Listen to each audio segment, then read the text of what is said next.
आहे आणि किती छान झाली आहे पाहू शकता। मस्त असं आपलं तेल वांग टाइप मध्ये आपण 1 ग्लास पाण्यामध्ये। नमस्कार, सुमन ब्लॉगिंग चॅनल मध्ये सर्वांचं स्वागत आहे। आज बनवणार आहे मी काटवांग्याची भाजी। त्यासाठी मी इथं अर्धा किलो काटवांगी घेतलेली आहेत आणि एकदम छोट्या साईज मध्ये भरून बनवण्यासाठी आपल्याला अशीच छोट्या साईज मधले काटवांगी घ्यायचे आहेत। आणि आता मी पाण्यात ठेवलेले आहेत भिजत थोडंसं म्हणजे धुण्यासाठी आपल्याला। आणि त्याच्यासाठी मी तर मसाला घेतलेला आहे आणि मसाला खूप सारा घेतलेला आहे। अगदी एवढा सगळा नसेल तरी तुम्ही बनवू शकता, पण असं जर बनवलं तर खूपच छान लागते भाजी, त्यामुळे मी बनवणार आहे। इथं हे खोबरं आहे, मी गॅसवरतीच भाजलेलं आहे त्यामुळे थोडंसं काळं दिसतंय। इथं आल्याचे 2 तुकडे घेतलेत, लसूण, थोडंसं धने, तीळ, बडीशाप आणि इथं मेथ्या आणि कढीपत्ता वाळवलेला आहे त्यामुळे। आणि इथं थोडेसे फुटाणे आणि भाजलेले शेंगदाणे घेतलेले आहेत आणि हे सगळं आता मी मिक्सरला वाटून घेणार आहे याच्यामध्ये सगळं काही। आणि तुम्ही याची भाजी मस्त तेल वांग पण बनवू शकता या मसाल्यामध्ये किंवा रस्सा भाजी पण बनवू शकता। हा मसाल्याची टेस्ट खूप छान लागते। आता हे सगळे जे काही मसाले आपण घेतले होते ते ह्याच्यात टाकून घेतलेले आहेत। सोबतच आता आपण त्याच्यामध्ये 1 चमचा जिरा पण टाकून घेऊया पाहू शकता। आणि आता ह्यातच आपण मसाले पण टाकून घेणार आहोत। हे लाल तिखट आहे आणि अर्धा किलो काटवांगी आहे त्या हिशोबाने मी जास्त मसाले घेत आहे। हे काळं तिखट आहे, काळं तिखट आपण थोडं जास्त टाकूया। म्हणजे आता आपण 1 चमचा लाल तिखट 1 चमचा काळं तिखट, कारण आपण थोडं थोडं आधी अर्धा घेतलं होतं त्यामुळे। आता ह्यातच 1 हळदीचा अर्धा चमचा, सगळे मसाले वगैरे आपण एकत्र करून घेतलेत। सोबतच मीठ पण आपण टाकून घेणार आहोत जेवढे की आपल्याला काटवांग्याला लागणार आहे त्यामुळे। हे आता हे सगळं आपण बिना पाण्याचं वाटणार आहोत मिक्सरला। आता हे सगळं वाटण आपल्याला वाटून घ्यायचं आहे। हे पाहू शकता हे मी सुक्कच वाटत आहे। थोडंसं कॅमेरा क्लिअर होत नाही, आता पाहू शकता हे मी सगळं सुक्क वाटलं आहे। हे पाहू शकता मस्त असा मसाला तयार केलेला आहे आणि असाच मसाला तयार करून तुम्ही ठेवू शकता, बाहेर पण ठेवू शकता किंवा फ्रीज मध्ये पण ठेवू शकता, कारण आपण ह्यात पाण्याचा यूज बिलकुल केलेला नाहीये। आता ह्याला अजून थोडंसं वाटून घेते मी। आता हे आपलं वाटण वाटून झालेलं आहे पाहू शकता मस्त असं। आणि आपण ह्याच्यात बिलकुल तेल किंवा पाणी वगैरे असं काही वापरलं नाही, एकदम सुक्क असं वाटण वाटलेलं आहे। हे चिटकलेलं पण आपण काढून घेऊया आधी। हे पाहू शकता किती मस्त असा मसाला तयार झालेला आहे आपला। मसाला तर आपला तयार झालेला आहे। सोबतच आता ही जी काटवांगी आहेत ही स्वच्छ आपण आता पाण्यात भिजवून घेतलीत, म्हणजे धुतली गेलीत आता छान। ह्यांना आपण दुसऱ्या पाण्यामध्ये मी टाकून घेतलेत। आता ह्यांना मी 4 कट मारून घेते पाहू शकता हे असे, आणि परत पाण्यात ठेवायचे, ज्यामुळे पाण्यात ठेवल्यामुळे ही तोंड थोडी उचकटली जातात आपल्याला भरून वांग बनवण्यासाठी। आणि ह्याचं देठ आपण बिलकुल काढणार नाही आहोत, कारण ह्याचे देठ खूप छान लागतात खाण्यासाठी। हे पाहू शकता। आणि छोटी वांगी आहेत करटुली वांगी म्हणून, तर ह्याचे देठ बिलकुल कट करायची गरज नाही। जर मोठे वांगे असतील अगदीच म्हणजे खूप मोठे मोठे देठ असतात तर त्यांचे देठ आपण थोडेसे कट करू शकतो, पण ह्या वांग्यांचे देठ कट करण्याची काहीच आवश्यकता नाहीये। हे पाहू शकता अशाच पद्धतीने मी सगळी वांगी कट करून घेते।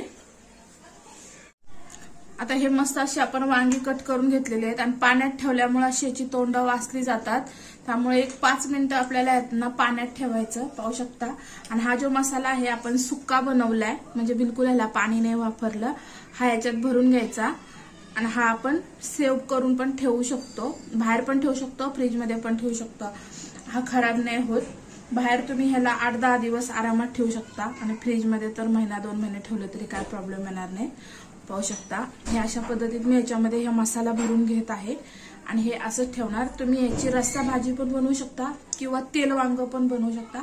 अशाच पद्धतीत मी ही सगळी वांगी भरून घेणार आहे आणि हे लोणच्यासारखं होतं। तुम्ही जर ह्याचं तेल वांग बनवलं तर अगदी तुम्ही 2 किलो वांग्याचं जरी बनवून ठेवलं किंवा बरणीत भरून ठेवलं, जास्त तेलाचा वापर करायचा, तर ते लोणचं बनतं, म्हणजे अगदी तुम्ही त्याला महिनाभर खाऊ शकता, काही प्रॉब्लेम येत नाही।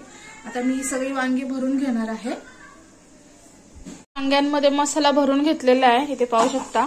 आणि सोबतच गॅसवरती कढई ठेवली आपण आणि तेल टाकून घेतलंय. ह्याच्यात आपण थोडीशी जिरा मोहरीची फोडणी टाकणार आहोत, कारण की तसं तर आपण जिरं वाटणामध्ये टाकलेलं आहे. अगदीच नाही टाकलं तरी चालू शकतं, पण मी थोडंसं टाकणार आहे. तुमच्याकडे कढीपत्ता वगैरे असेल तर तुम्ही तो पण टाकू शकता. छान फोडणी बसलेली आहे. आता ह्याच्यातच आपल्याला ही वांगी एक 5 मिनिटं परतून घ्यायची आहेत तेलामध्ये, म्हणजे काय पटकन तयार होतात. मस्त अशा आता आपण तेलामध्ये यांना परतून घेणार आहोत, हे पाहू शकता. तेलावरती आपल्याला यांना परतून घ्यायचे आहेत. आणि आता तुम्हाला जर यातलं सुक्कं वांग बनवायचं असेल तर थोडं 5 मिनिटं परतल्यानंतर ना ह्याच्यावरती झाकण ठेवून आपल्याला असंच बारीक गॅस करायचा, म्हणजे छोटा, आणि बारीक गॅसवरती हे होऊन द्यायचं. मस्त असं छान शिजलं जातं. आणि तुम्हाला जर थोडासा रस्सा करायचा असेल तर थोडंसं 1 ग्लासभर पाणी टाकायचं, अगदी लपथूप बनवण्यासाठी. सुक्कं बनवण्यासाठी जर बनवायचं असेल तर बिलकुल पाणी टाकायचं नाही, लोणचं बनवण्यासाठी, हे पाहू शकता. आणि हे जर तुम्हाला एकदम रस्स्याची भाजी बनवायची असेल तर ह्यातलं मी वाटण थोडंसं काढून ठेवलेलं आहे, इथे पाहू शकता. हे वाटण वरतून टाकायचं आणि 2-3 ग्लास पाणी टाकून तुम्ही याचा रस्सा पण बनवू शकता. पण मला थोडंसं लपथूप बनवायचं आहे, त्यामुळे मी ह्याच्यामध्ये थोडंसं 1 ग्लास फक्त पाणी टाकणार आहे. आता ह्याच्यामध्ये मी 1 ग्लास पाणी टाकत आहे. 1 ग्लासला पण थोडं कमी आहे. सोबतच ह्याच्यामध्ये थोडासा मसाला आहे तर तो पण मी ह्याच्यात धुवून घेत आहे टाकून, हे पाहू शकता.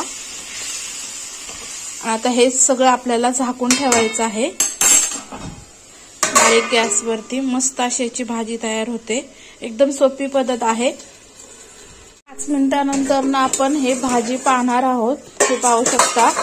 आपण ह्याच्यामध्ये 1 ग्लास पाणी टाकलेलं आहे, ज्यामुळे ह्याला अगदी मस्त अशी लपथपी तर्री आलेली आहे. किती छान वाटते खाण्यासाठी आपल्याला ही. पण ह्याला आपण अजून थोडा 1-5 मिनिटं शिजून देणार आहोत बारीक गॅसवरती झाकण ठेवून, ज्यामुळे वांग्यांचे देठ छान शिजले जातील. ते पण खायला खूप छान लागतात. आणि नक्कीच कमेंट करून सांगा कुणाकुणाला देठ आवडतात. आणि लाईक, सबस्क्राईब, शेअर जरूर करा. पाहू शकता 5 मिनिटानंतर ना आपली मस्त अशी वांग्याची भाजी झालेली आहे. आणि किती छान झाली आहे, पाहू शकता. मस्त असं आपलं तेल वांग टाईप मध्ये आपण 1 ग्लास पाण्यामध्ये लपथप असं वांग बनवलं आहे. इथे पाहू शकता. आता मी हे वांग ताटामध्ये काढून घेत आहे. आणि किती छान वाटतंय, हे खायला पण खूप छान लागतं आणि अगदीच टेस्टी असतं, हे पाहू शकता. देठाचं वांग कोण कोण खातं. किती मस्त असं झालेलं आहे. मस्त अशी आपली डिश तयार झालेली आहे. इथे पाहू शकता मस्त अशा बिन तेलाच्या आपण रोट्या जशा की चपात्या बनवल्या आहेत. आणि किती छान झाली आहे ही भाजी. टेस्ट केल्यानंतर न खूप छान लागते. जरूर नक्की सगळ्यांनी अशी भाजी बनवून पहा. आणि लाईक, सबस्क्राईब, शेअर जरूर करा.